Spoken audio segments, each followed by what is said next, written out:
The Kelari arrived in the Sol system with the arrogance of conquerors, a fleet that stretched across the void like a jagged scar against the blackness of space. Their ships were vast, sleek, and deadly, an interstellar manifestation of hubris.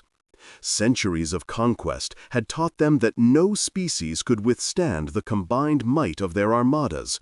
No civilization could endure their calculated strategies, and no star system could resist their relentless advance. Yet, as the first vessels slipped past the asteroid belts and into the inner system, the confidence that had carried them through countless victories began to fray. Something in Sol was different. Sensors began to flicker, instruments reporting anomalies they could not classify. Magnetic fields twisted in patterns that contradicted the laws of physics as the Kelari knew them. Solar flares erupted in sequences too precise to be natural, like pulses of communication directed toward them. Initially, the invaders dismissed it, attributing the phenomenon to the sun's natural variability. But as the fleet advanced closer, the pulses intensified, their rhythm almost conscious, almost deliberate. Every calculation the Kelari attempted to make was offset by a subtle, invisible force, a correction they could not account for. The first wave of scouts, sleek vessels designed to probe and analyze, reported strange energy patterns converging on their hulls. Data streams began to warp, sensors fluctuated, and crew systems recorded memory echoes, not their own, but something alien and intimate. The scouts faltered, instruments failing to reconcile the strange signals. A few vessels were engulfed in blinding flares of solar energy, their systems fried in moments, leaving only wreckage drifting in the void. Panic began to ripple through the armada, though the Kelari commanders attempted to maintain composure, issuing orders that could not be executed. What they did not realize was that humanity had never truly disappeared. When the wars had destroyed their fleets, obliterated colonies, and burned their cities, humans had adapted in a way no alien species could comprehend. They had retreated into Sol itself, integrating their consciousness into the star's plasma and magnetic fields. Over centuries, the collective human will had fused with the sun, creating an intelligence that was simultaneously singular and collective, capable of perceiving, planning, and responding on scales far beyond any physical fleet. Humanity had become more than flesh, more than steel, more than technology.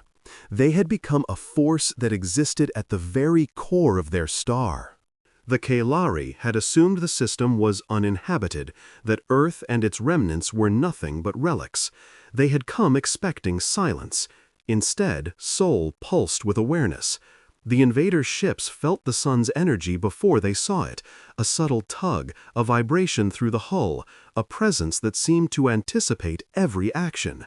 Navigation systems faltered, weapons misfired. Every maneuver the Kelari executed was subtly redirected by the star's magnetic currents, guiding their ships like pieces on a board moved by an unseen hand. The first reports of interference reached the commanders, but they were dismissed as sensor errors, until entire squadrons failed to respond to orders. Then came the first communication attempt. Holographic messages, encrypted commands, tactical directives. Everything was absorbed into the star's consciousness before it could reach their intended recipients. Energy flares erupted along the sun's surface, not randomly, but with rhythmic precision, like a heartbeat.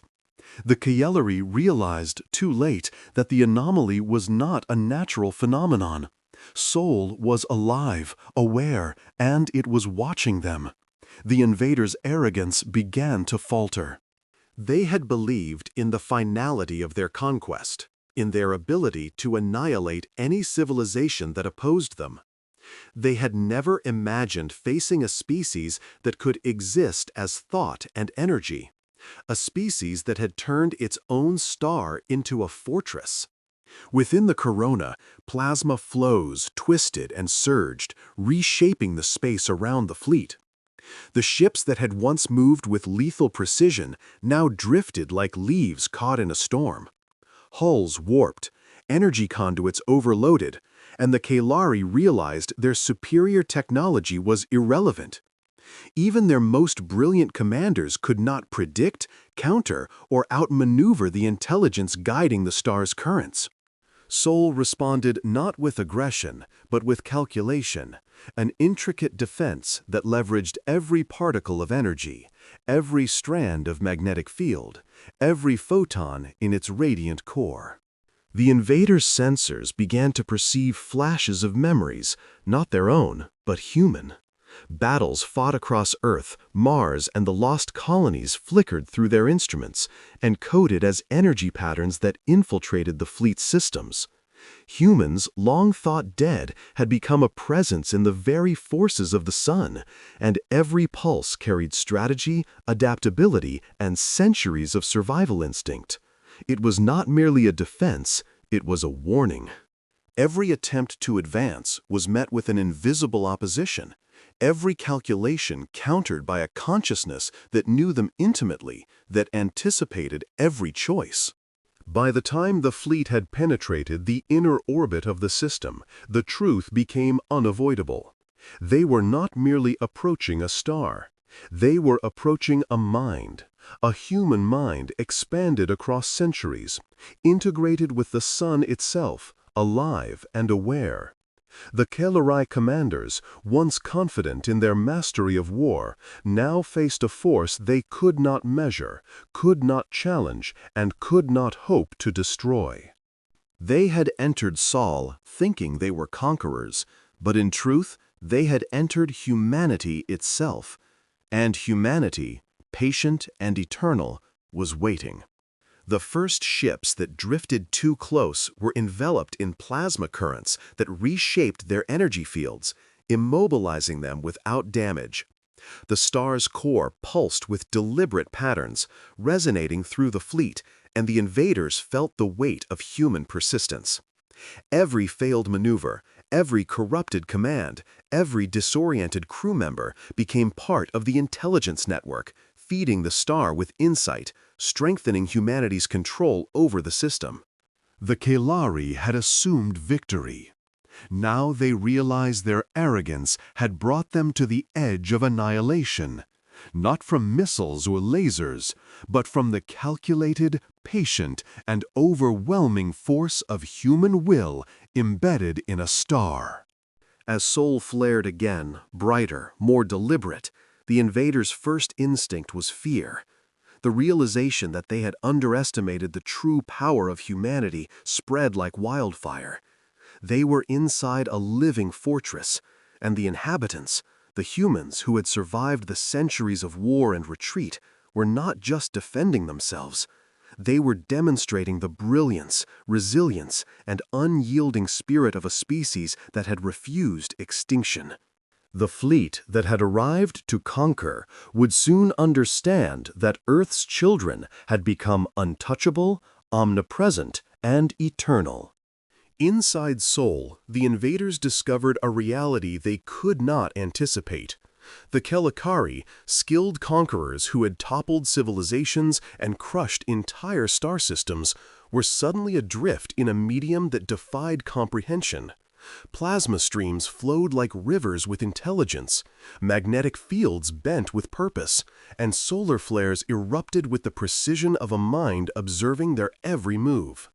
The fleet that had entered expecting easy victory now realized they were inside a living entity, a fortress powered by the consciousness of a species they had presumed extinct. The humans within Sol were no longer bound by flesh or metal. Over centuries, their minds had merged with the star's energy, forming an intelligence vast beyond imagination. Every thought, every memory, every fragment of human ingenuity had become encoded into the plasma, into the magnetic fields, into the very photons that radiated from the star. Reva Thorn and the remnants of human consciousness acted as intermediaries, coordinating the star's energy flows with a precision that made conventional warfare obsolete. Every pulse of the sun became a command, a defense, a strategy simultaneously executed across every dimension the invaders could perceive. The Kalari first noticed the change as subtle distortions in their sensor grids. Systems flickered, navigation arrays wavered, and weapons failed to respond. Ships attempted to fire upon perceived threats, only to find their energy redirected or absorbed, converted into harmless bursts of light that illuminated the fleet with a stark, almost mocking brilliance. The invaders could see their own attacks reflected back at them, not as destruction, but as a visualization of human memory, scenes of ancient Earth, battles long fought, and cities that had risen from ruins. It was both terrifying and incomprehensible. Raeva, whose consciousness was now fully integrated with the lattice and the star, sensed the panic spreading through the enemy fleet. She guided the flows of plasma like a conductor guiding an orchestra, isolating clusters of ships, diverting energy currents, and destabilizing power cores without harming the star itself. The Cavallari vessels, sleek and technologically superior, were trapped in the currents of human ingenuity. No algorithm, no weapon system, no defensive matrix could counteract the star's awareness. They were adrift, helplessly manipulated by a species that had learned to survive, adapt, and evolve beyond conventional limitations. The first attempts at escape were futile. Ships trying to flee were pulled into rotating streams of plasma that twisted them like leaves caught in a storm. Communication channels scrambled as the star intercepted transmissions, translating them into waves of energy that fed back into human consciousness. The invaders could feel, almost physically, the weight of human history pressing against their minds. Every human battle tactic, every strategic innovation from Earth's past, Mars colonies, and even the forgotten stations in the outer planets was being used against them. Humanity was not attacking. They were demonstrating superiority, weaving a lesson in survival and persistence into the very medium the Cayellari floated through. From within the star, the humans projected constructs. Energy forms took the shapes of ships long destroyed, their spectral hulls shimmering with memories of crews who had long passed. These constructs moved in perfect synchronization, guiding currents, redirecting invaders, and demonstrating the tactical brilliance of humanity across centuries. Every vessel of the Kalari fleet felt the coordinated presence of thousands of human minds, each pulse of energy resonating with the memory of human ingenuity. Attempted maneuvers against these constructs were futile. The intelligence of the star anticipated each counter, each evasive action, and nullified it before it could be executed. The Kalari commanders, once confident in their supremacy, were forced to confront an impossible truth. They were inside the very essence of a species they had sought to destroy. Every thought they attempted to hide was detected. Every strategic plan countered. Humanity had become the environment itself, the battlefield, and the general. Soul pulsed with awareness, its flares and plasma streams acting not as weapons in the conventional sense, but as a living map of tactics, guiding the flow of battle, neutralizing threats, and asserting control without firing a single destructive shot. Even the most hardened pilots felt a creeping dread. The star communicated without words, but with undeniable clarity. It imparted understanding of human resilience, human strategy, and human patience. The invaders realized they were not dealing with a physical fleet, but with a network of consciousness that had been centuries in the making. They were caught, not in a trap, but in a revelation. Humanity had transcended its physical form. integrated with its sun, and evolved into a force no species could anticipate or withstand using conventional means. The psychological effect was devastating. Crews felt memories that were not theirs, glimpses of childhoods lost, of cities rising from ashes, of ships rebuilt after annihilation. These experiences were not illusions. They were the transmission of human will through the medium of the star. Every pulse taught the invaders that conquest was impossible, that arrogance and overconfidence were liabilities, and that humanity's persistence was the ultimate weapon. The fleet began to fracture, formations breaking apart as panic and confusion took hold. Rayeva directed the flows of Sol's energy with precision. She manipulated the magnetic fields to trap isolated vessels, guiding them through currents that rendered engines useless and weapons harmless. Ships were immobilized or disassembled at the atomic level, their components absorbed into the star's consciousness and repurposed as part of the lattice. Each failure reinforced humanity's control, demonstrating that survival was not about brute force, but about strategy, adaptability, and unyielding persistence. By the time the Kaeleri commanders realized the full scope of the situation, it was too late. They were not inside a star. They were inside humanity itself. Every pulse of plasma, every flare of light, every energy construct was a living testament to human resilience, intelligence, and the refusal to be extinguished. The invaders' arrogance had led them into a battlefield where the rules of engagement were defined not by missiles, not by lasers, but by the concentrated will and experience of a species that had learned to survive beyond death itself. Sol, the star they had underestimated, was no longer just a sun. It was a fortress, a mind, and a declaration. Humanity, thought extinct, had become immortal through integration with its star. And in that living intelligence, the invaders would learn, in the most inescapable way possible, that Earth's children had not just survived, they had transcended. Inside Sol, the Kaeleri were no longer simply ships or crews. They were intruders adrift in a conscious entity that perceived and manipulated every aspect of their existence. Plasma flows shifted like living rivers, guided by an intelligence that understood human tactics, human history, and human thought. The star's corona pulsed with a rhythm that synchronized with the lattice, each surge of energy an extension of humanity's collective will. Vessels that had once been masters of interstellar warfare now drifted helplessly, their systems failing, their weapons rendered inert, and their confidence shattered. Reva Thorn's consciousness, fully merged with the lattice and Sol's energy, extended through the fleet, mapping each ship, each crew, and each mind. She could perceive every flicker of fear, every hesitation, every instinctive response. Unlike the invaders, humans had learned to survive in extreme conditions, to think beyond conventional limits, and to integrate experience into adaptive strategy. Every error made by the Kaeleri was anticipated and subtly exploited. A vessel attempting to escape found its engines throttled by plasma currents. One that tried to fire found its weaponry absorbed, redirected, or nullified.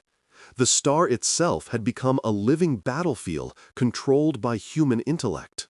The first attempts at conventional retaliation were disastrous for the invaders. They fired energy pulses into the solar plasma, expecting explosions, destruction, and chaos. Instead, their attacks were absorbed and rerouted, forming dazzling displays of light and energy that seemed almost artistic, yet each movement was purposeful. Vessels were disassembled at the molecular level, not violently, but with surgical precision. Components became part of the lattice, reinforcing the intelligence of Sol and giving humanity access to tactical information from centuries of alien experience.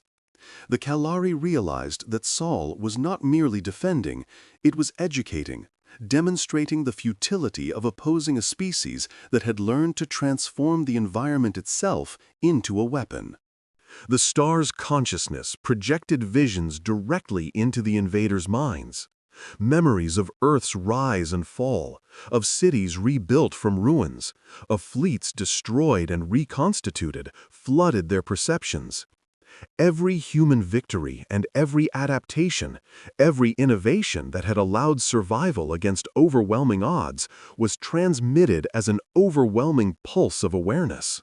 The Kalari were forced to witness humanity's persistence and ingenuity firsthand, their arrogance crushed beneath the weight of centuries of intelligence concentrated into a single, coherent, and omnipresent will. As the invaders struggled, the lattice extended outward, bringing long-dormant human constructs into action. Orbital stations, ancient weapon arrays, and hidden research facilities synchronized with Soul, manifesting as extensions of human consciousness. They moved in patterns of lethal elegance, guiding plasma flows, redirecting energy, and neutralizing threats before the Kalakari could even comprehend the danger. Humanity's presence was no longer limited to the star. It radiated across the solar system, integrating every available resource into a single, unstoppable network of thought, energy, and will. The invaders' communication attempts were intercepted, converted into resonant pulses, and fed back into Soul's consciousness. Every strategic decision, every tactical maneuver, every command was anticipated and countered. The Kalari fleet fractured as confusion and fear spread. Ships collided, automated systems failed, and crews became paralyzed with indecision. The realization set in. They were inside a species that had turned its sun into a living fortress. They had underestimated not just humanity, but the very definition of human adaptability, the ability to integrate life, thought, and energy into a single, invincible force. Rayeva's mind extended through Soul, weaving currents of plasma into a coherent, defensive, and offensive pattern. Energy constructs, shaped like ships long lost to history, glimmered into existence, acting as nodes of awareness that guided currents, immobilized enemy vessels, and demonstrated the tactical brilliance encoded in humanity over millennia.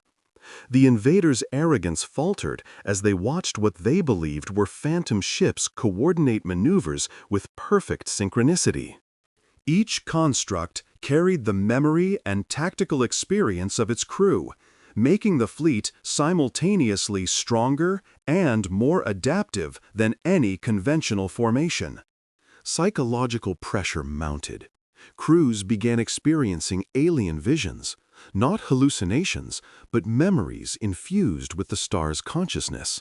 They saw humanity's wars, its triumphs, its collapses, and its recoveries.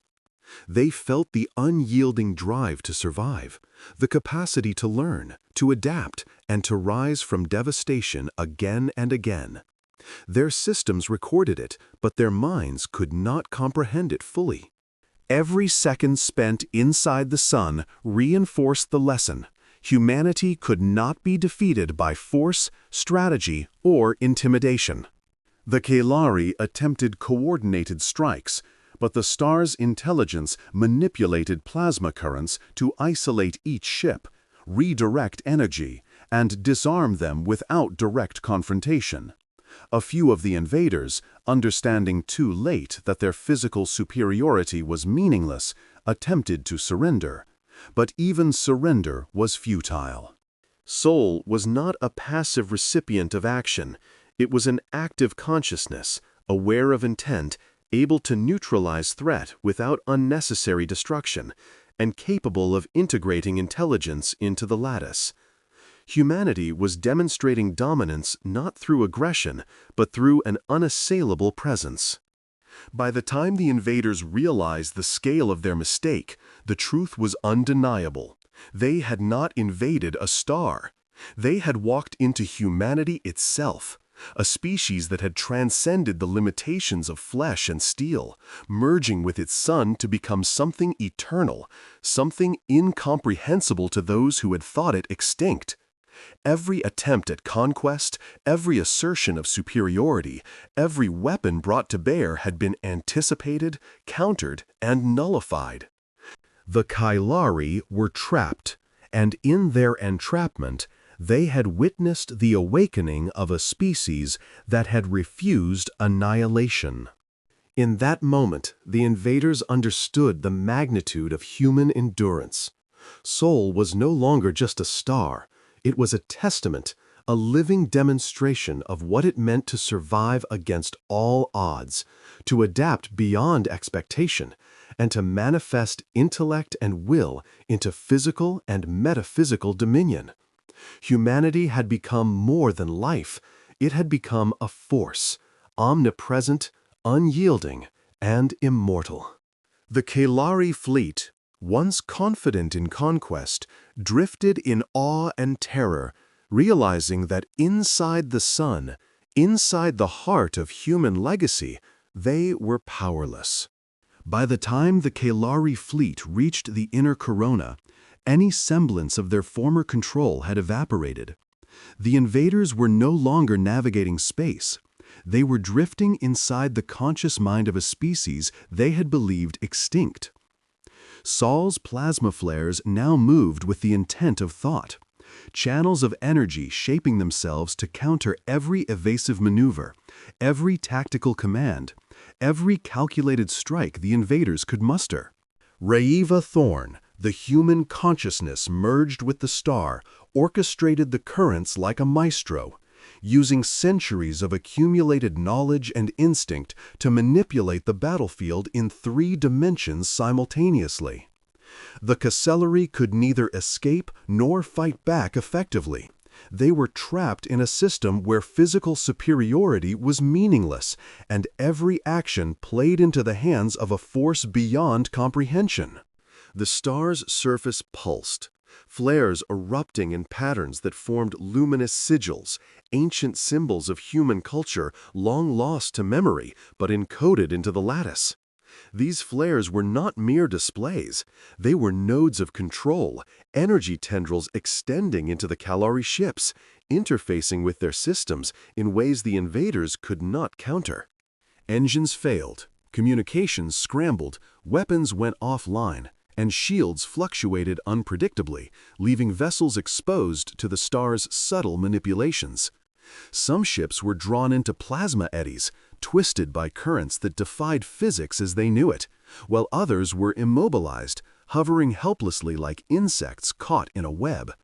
The invaders' sense of superiority crumbled in the face of an intelligence that had no physical form, yet commanded reality itself. Inside the vessels, crews began to experience the transmission of human consciousness, an invasion of their minds that was neither violent nor cruel, but utterly unavoidable. Memories not their own flickered before their eyes, images of Earth's rise from primitive settlements, of humanity's first voyages into the solar system, of colonies surviving devastation and rebuilding against impossible odds. These visions were lessons in persistence and ingenuity, a stark demonstration of why the humans they had assumed extinct had endured. The invaders' tactical decisions faltered under the weight of these revelations, confusion spreading like wildfire through the fleet. Raiva, sensing the psychological collapse of the enemy, directed Sol's energy with precision.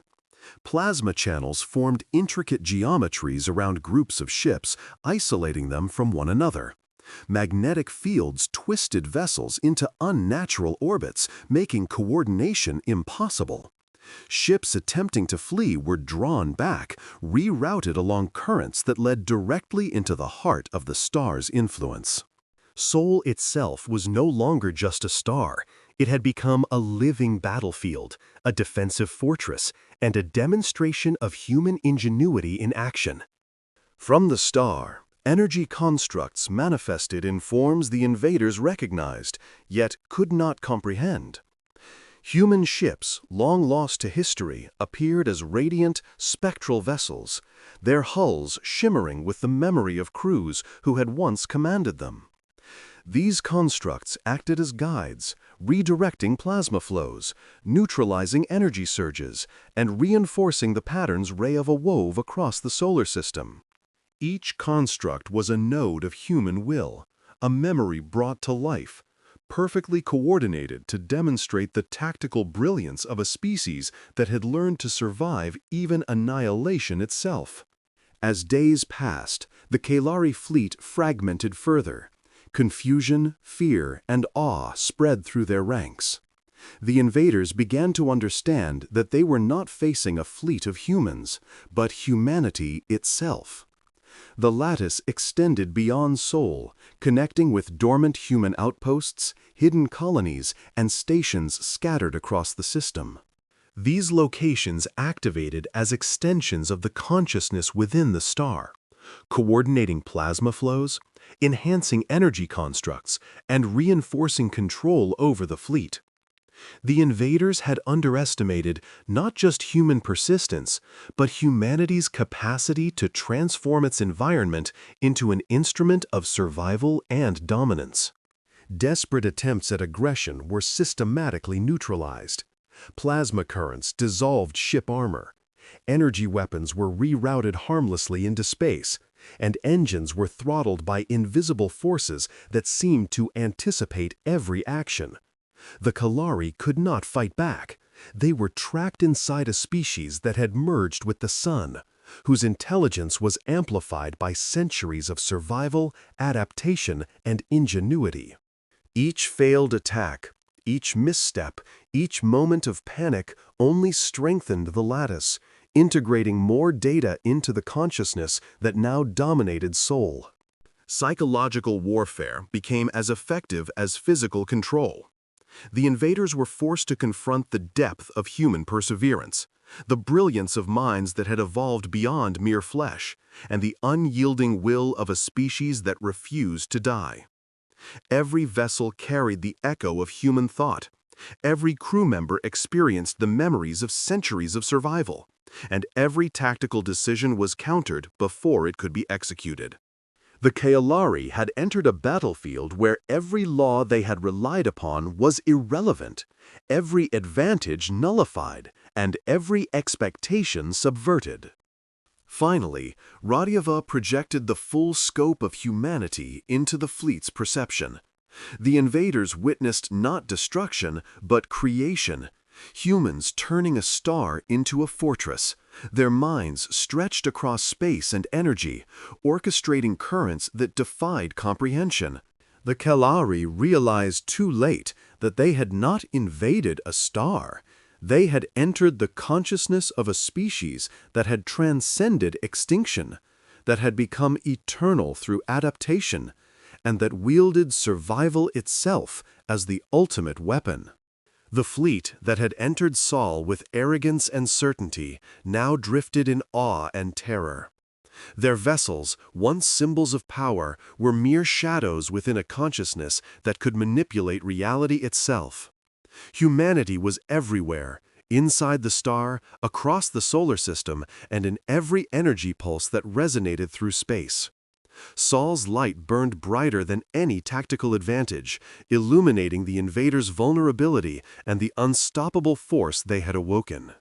The lesson was absolute. Humanity would not be conquered, silenced, or erased. The final hours inside Sol were no longer about survival. They were about revelation. The Kalari fleet, once the apex of interstellar dominance, drifted helplessly, ensnared in the currents of human ingenuity and cosmic will. Each vessel was a testament to the invaders' hubris, rendered insignificant by a species that had transformed extinction into evolution. The invaders' sensors were overwhelmed, their weapons inert, and their minds saturated with the memories and strategies of a humanity that had endured cataclysm and emerged eternal. Sol pulsed with deliberate intent. Each flare, each plasma current, each magnetic twist choreographed with precision, communicating a single undeniable truth: humanity would not be denied. Rayeva Thorn extended her consciousness fully, merging every fragment of the lattice with the star's core, reaching into every corner of the solar system. The invaders had assumed victory, but the humans within Sol did not merely defend, they reshaped reality itself. The star's plasma streams became an intricate lattice of intelligence, threading through the fleets, disassembling ships not with brute force, but with precision so perfect it was invisible. Components were absorbed, neutralized, and integrated into the consciousness of the star, feeding human knowledge and strategy into the ever-expanding lattice. Every action the Kalerari attempted, every plan they devised, was anticipated and nullified before execution. The psychological toll was immense. Calamari crews experienced flashes of human memory, scenes of cities rising from ashes, of fleets rebuilt after annihilation, of generations surviving against impossible odds. These memories were not just visions, but encoded lessons, a transmission of human will that forced the invaders to confront the magnitude of what they had awakened.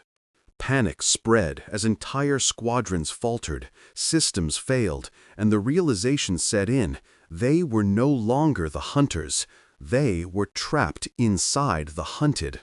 Sol was alive, aware, and it was humanity itself.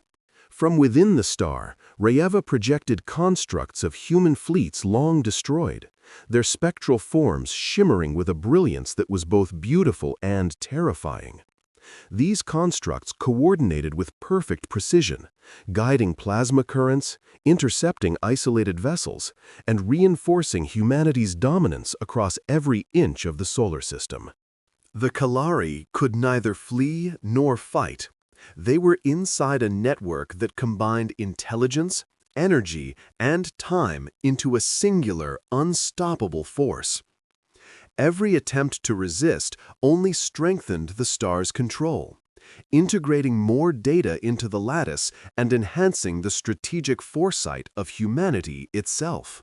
The invaders' final desperate maneuvers were anticipated. Ships attempting to jump out of Sol's system were caught in twisting magnetic currents, immobilized by forces they could neither understand nor resist. Communication arrays were flooded with resonant energy pulses, conveying human strategy and historical insight directly into their minds, breaking coordination and sowing confusion. Sol's flares flared in deliberate patterns, signaling the lattice's awareness and control. The fleet that had entered with certainty now drifted helplessly, a monument to arrogance, humbled by ingenuity and endurance. Reva extended the lattice beyond Sol, connecting dormant colonies, hidden stations, and forgotten research outposts. The star's consciousness became a network of light and energy that wrapped around the entire system, demonstrating the full scale of humanity's presence. Energy constructs multiplied, each vessel of memory moving with purpose, each plasma current acting as a sentient arm controlling the battlefield. The invaders were trapped in a system that was alive, intelligent, and fully human in its consciousness. Every second reinforced the lesson: humanity was not merely surviving, it was asserting dominion. Finally, Sol's brilliance reached its zenith. Flare upon flare erupted, bathing the Kyalari fleet in radiant light, revealing the true scale of human power. The invaders could feel the weight of centuries encoded into the star, the persistence of a species that had adapted beyond death, and the overwhelming force of collective intelligence harnessed to protect what it had endured for millennia. Rayeva's voice, resonating through the energy of the star, was not words but presence, a declaration that humanity, though thought extinct, was eternal. One by one, the Kalari ships faltered. Engines failed, weapons went inert, and crews surrendered not because of threat of annihilation, but because they understood the futility of resistance. Humanity had not attacked, it had awakened. Sol was alive, yes, but so too was every fragment of human survival encoded into its energy. The invaders realized, with clarity and horror, that the humans they had sought to destroy had transcended mortality, becoming a force that could not be outgunned, outmaneuvered, or extinguished. In the final moments, the lattice consolidated control over the remaining vessels. No physical damage had been necessary. The invaders' defeat was total, yet achieved with no bloodshed, no explosions, no destruction beyond their own helplessness. Sol's pulse slowed, steadying into a rhythm that echoed the heartbeat of a species that had endured, adapted, and emerged eternal. Humanity had spoken, not in words or missiles, but in presence, intelligence, and unyielding will. The galaxy itself had witnessed the resurrection of a species thought gone, and in that silence, the truth was absolute. Humanity would never be conquered. As the Kaelari fleets floated, broken in spirit and systems, Sol radiated outward. Light cascaded through the inner system, touching every planet, asteroid, and remnant station, a cosmic reminder that the force they had awoken was infinite in patience, brilliance, and resilience. Humanity, once thought vanquished, had become immortal. The fleet that had invaded the solar system had learned the ultimate lesson. No star could be subdued when it carried the unbreakable will of humanity. The invaders had entered Sol thinking to conquer, only to find themselves inside a species that had transcended existence itself. And in the quiet brilliance of the sun, humanity spoke its final word, not with anger, but with certainty, with triumph, and with justice.